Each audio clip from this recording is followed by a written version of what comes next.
Okeanlarning 80% dan ortig'i hali ham to'liq o'rganilmagan.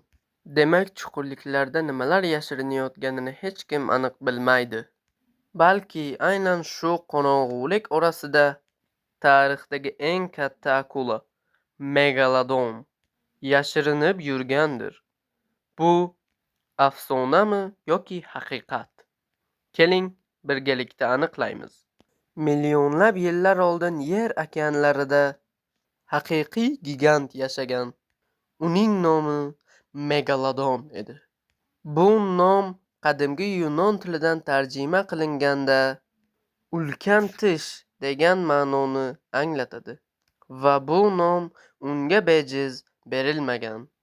Megalodonning tishlari 18 santimetrgacha yetgan.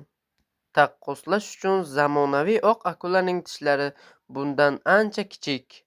Olimlarning hisob-kitoblariga ko'ra, Megalodonning uzunligi 15 metrdan 20 metrgacha bo'lgan. Bu esa uni tarixdagi eng katta yirtqich baliqlardan biriga aylantirgan. Tasavvur qiling, bunday ulkan jonzot sizning ostingizda suzib yuribdi. Uning jag'lari shunchalik kuchli ediki, bir tishlashning o'zi katta hayvonning suyaklarini sindira olgan.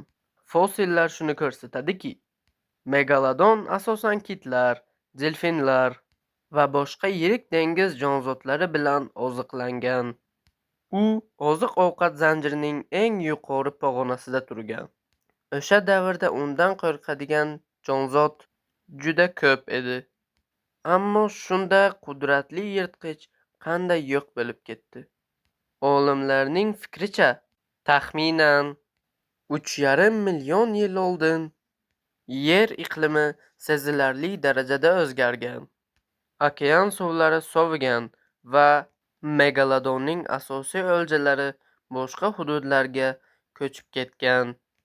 Oziq-ovqat kamaygani sari bu gigant akulalar soni ham kamayib ketgan. Yana bir sabab sifatida yangi yirtqichlarning paydo bo'lishi ko'rsatiladi. Oq akulalar va ayrim kit turlari oziq-ovqat uchun kuchli raqobat yaratgan. Natijada Megalodon asta-sekin yer yuzidan yo'qolgan.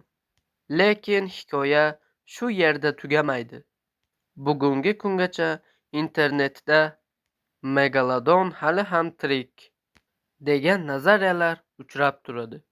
Ba'zi baliqchilar va dengizchilar suv ostida g'ayrioddiy ulkan soyalarni ko'rganliklarini aytishadi. Ayrim videolar va suratlar ham odamlarni o'ylantirib qo'ygan. Biroq olimlar bu da'volarga ehtiyotkorlik bilan qarashadi. Chunki hozirgacha Megalodonning tirik ekanligi isbotlaydigan hech qanday ishonchli dalil topilmagan. Shunga qaramay, okeanlar hanuz sirlarga to'la. Har yili olimlar yangi dengiz jonzotlarini kashf etishmoqda. Balki chuqurliklarda biz hali ko'rmagan mavjudotlar yashayotgandir. Ammo hozirgi ilmiy ma'lumotlarga ko'ra, Megalodon allaqachon yo'q bo'lib ketgan. Uning mavjudligini faqat fosillar, qadimiy izlar orqali bilamiz. Lekin bir narsani tan olish kerak. Agar Megalodon bugungi kunda tirik bo'lganida, u okeanlarning mutlaq hukmdori bo'lardi. Sizningcha Megalodon haqiqatdan ham yo'q bo'lib ketganmi?